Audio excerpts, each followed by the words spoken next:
Mana pour le tourisme, l'avenir de notre Finnois.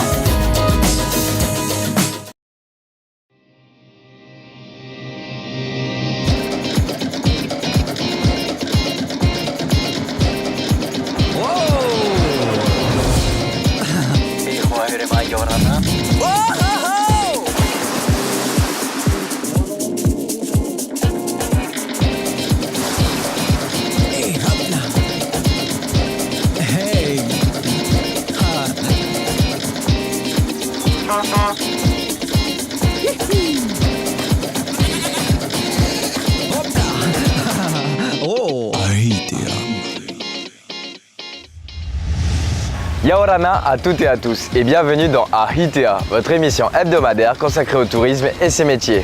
Cette semaine, je vous propose de découvrir le métier d'agent de piste, de visiter la pension Vanira Lodge à Te Aupo, sans oublier vos astuces.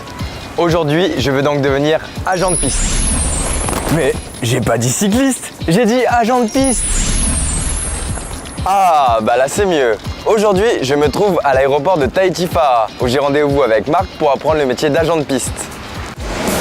Hey Yorana! Hey, bonjour Taiki, ça va? Ça va et toi? Alors, tu veux devenir agent de sécurité de piste? Oui, c'est exact. Tu peux m'apprendre le métier? Eh bien, je vais t'apprendre tout ça. Tu me suis? On y va? Allez, hop, tu montes derrière. Ok, et super. c'est parti. Même au milieu des Airbus et des Boeing, impossible de ne pas remarquer cette voiture jaune qui semble tout droit sortie d'une série américaine. Et nous allons le voir, le scénario d'une journée d'agent de sécurité à l'aéroport ne manque ni d'action ni de rebondissement. Alors Marc, en quoi consiste le métier d'agent de sécurité de piste? Alors, le métier d'agent de sécurité de piste consiste en fin de compte à s'assurer de la sécurité des vols. Et pour cela, il y a plusieurs missions, il y a plusieurs activités à faire. Il y a la mission de prévention du risque animalier. Donc là, on se prémunit de la présence des oiseaux sur la plateforme. Et on fait également le contrôle de l'état des pistes, l'état des taxiways, l'état des parkings avions. Ah génial. Et est-ce que dans ce métier, tu as une journée type? Absolument, ce genre de mission doit être programmée. Et donc, il y a beaucoup de choses à vérifier avant de faire ses rondes, avant de faire cette activité de sécurité. Okay. Donc, tu me suis? On y va? Allez, j'ai hâte d'apprendre tout ça. Chaque jour, en moyenne, plus de 100 appareils atterrissent ou décollent de Fa'a. Pour l'agent, il s'agit de mener ses missions sans gêner le trafic. On a besoin d'avoir de l'information avant d'organiser notre journée de travail. Pour ce faire, on dispose d'une information en temps réel sur les vols avions, à l'arrivée et au départ. Ça, c'est une première chose. Et on a un autre système d'information qui est une information destinée aux pilotes et sur lequel il y a des éléments importants qu'il faut surveiller. Et ça, c'est à nous aussi. On doit vérifier ce qui se passe sur notre terrain de façon à ce que quand on va bouger sur la plateforme, on ait un regard un peu plus attentif, un peu plus vigilant. Un Boeing est en approche de l'aéroport. Avant son atterrissage, nous partons en mission d'inspection. L'inspection de piste consiste finalement à s'assurer que la piste soit intègre et qu'il n'y ait pas non plus d'oiseaux au moment du décollage. Ok, bon, on va s'y faire. C'est parti, on y va? C'est pour savoir si j'ai un créneau pour débuter une inspection de piste. Marc me l'avait expliqué, c'est désormais une réalité. La vigilance et la concertation avec la tour de contrôle doivent être permanentes. Pas question de se déplacer sans être assuré de ne pas créer le danger. Sur la piste, un ATR. Nous ne sommes pas prioritaires. Tu peux y aller, Yellow. L'avion est passé. Nous pouvons donc nous rendre en zone Alpha 4. Après avoir été attentif à ce qui venait du ciel, il faut désormais inspecter au sol. Aucun détail ne doit nous échapper. Alors que l'on avance, un objet non identifié attire notre vigilance. Qu'est-ce que c'est? Tiens, c'est une pince de crabe. Ok. On va la ramasser. Faut pas laisser ça sur la piste. Non, Marc ne fait pas de blagues pour la caméra. Sur la piste, le moindre petit défaut peut devenir un risque et avoir de lourdes conséquences.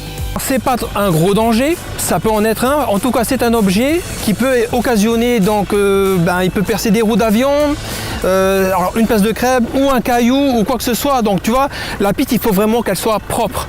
La mission d'inspection est l'une des plus importantes pour l'agent de sécurité. Il contrôle les 5 km de piste et de parking 3 fois par jour.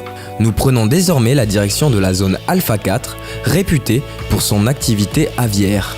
Autrement dit, les oiseaux y sont nombreux.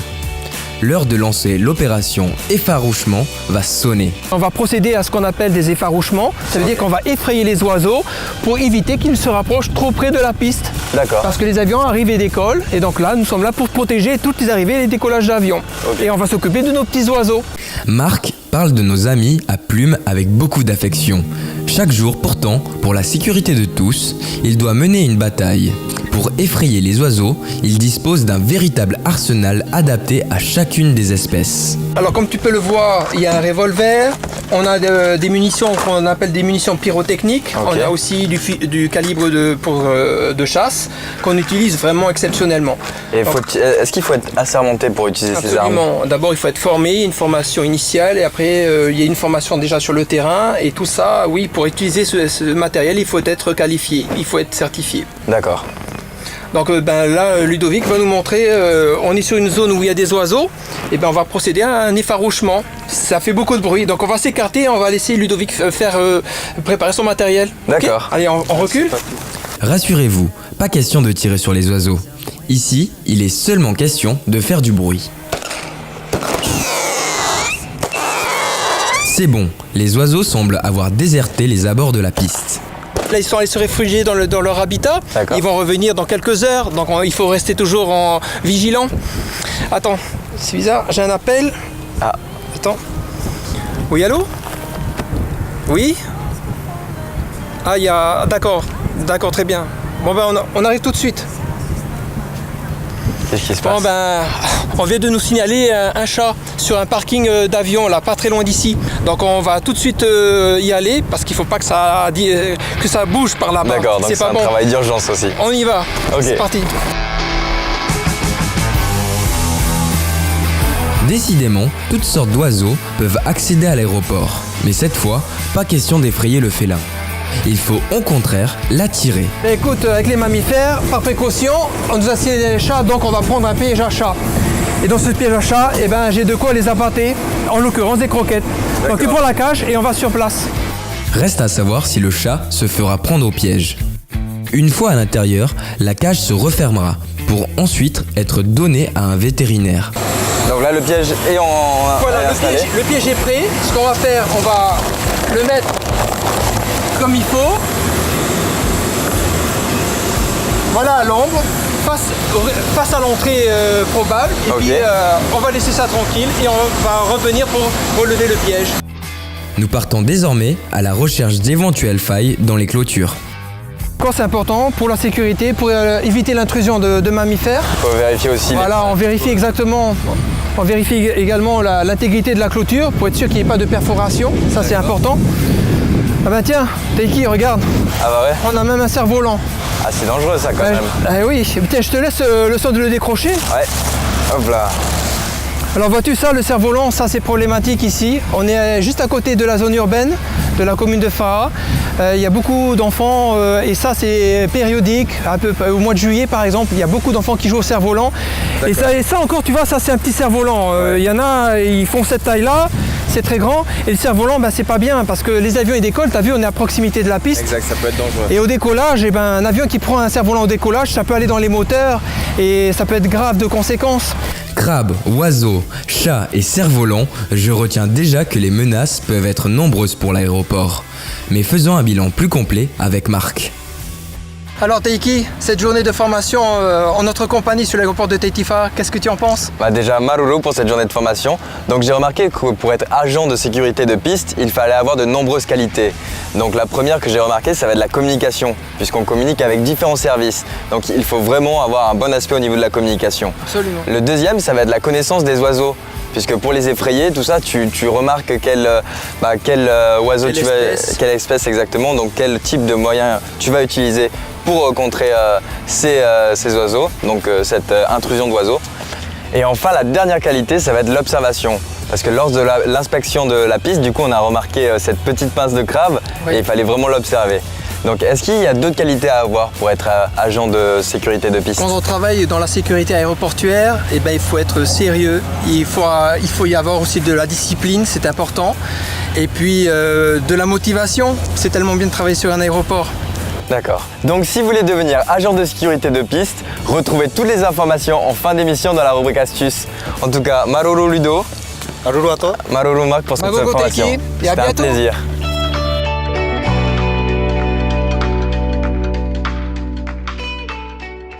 Comme quoi, parfois, à l'image d'agents de piste, il y a des métiers dans le tourisme qui sont méconnus mais indispensables. Maintenant, direction Te Aupo pour partir visiter la pension Vanira Lodge. C'est votre rubrique hébergement. Yaorana, bienvenue à Vanira Lodge. Suivez-moi pour une visite de l'établissement.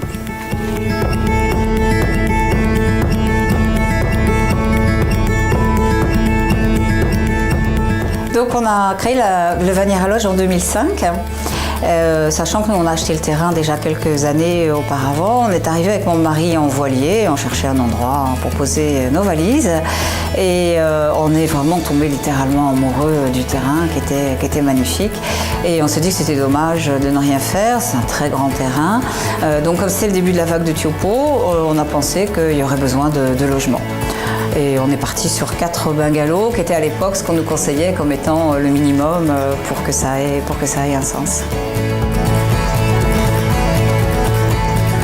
Donc quand on a créé le Vanira Lodge, on avait à cœur de ne pas dépareiller l'endroit. C'est un terrain magnifique, relativement grand, qui est un plateau à mi-hauteur avec vue sur la mer et adossé à la montagne. Donc il fallait absolument garder cette espèce de terrain qui monte comme ça en pente douce, c'est ça qui était joli. Donc on a essayé de mettre les farés dans des endroits où ils se fondaient dans le paysage, où ils s'incorporaient. Donc le deuxième axe a été de partir sur des matériaux naturels, des pierres de rivière, du bambou, du bois, du corail, de manière à ce que ça s'intègre dans la nature.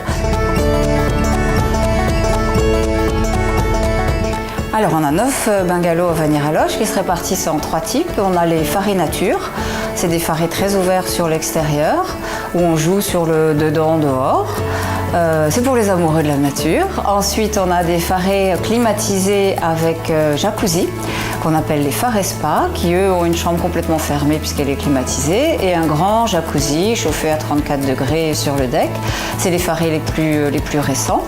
Et puis on a des farés terrasses qui sont un compromis entre les deux, c'est-à-dire qu'il y a une terrasse avec une porte vitrée qui permet d'ouvrir ou de fermer comme on le souhaite.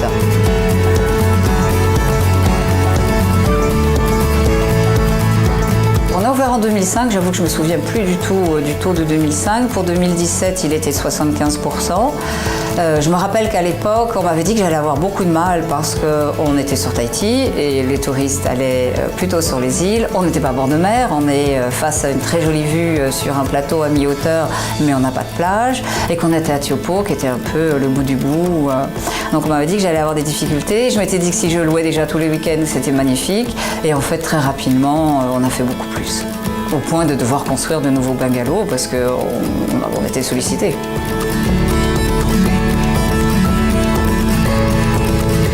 En début 2019, il va y avoir une vraie nouveauté. On va débuter les excursions nautiques. On va avoir notre propre bateau à polyforme de 23 pieds qui va permettre de prendre 10 passagers, un pilote également. Et on va donc pouvoir emmener les clients maintenant sur le Fénois Chéré et sur la vague de Te Aupo en des excursions qui seront de demi-journée ou de journée complète. Je pense qu'on va également faire des sunsets et peut-être des sorties pêche, donc pouvoir proposer plusieurs types de sorties.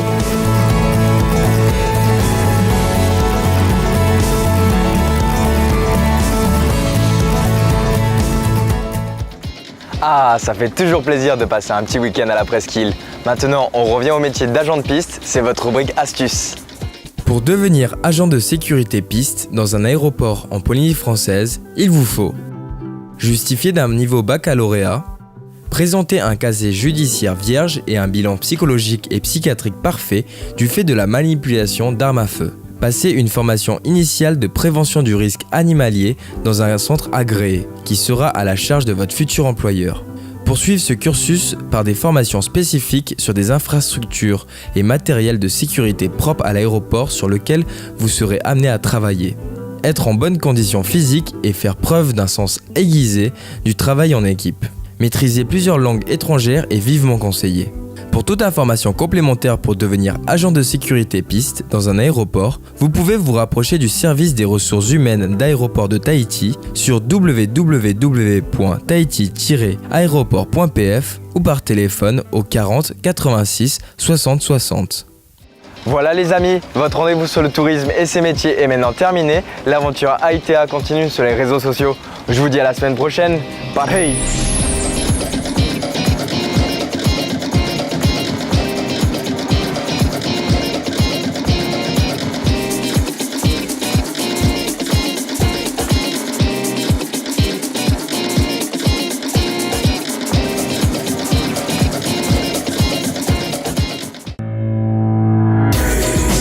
ANA pour le tourisme, l'avenir de notre Finnois.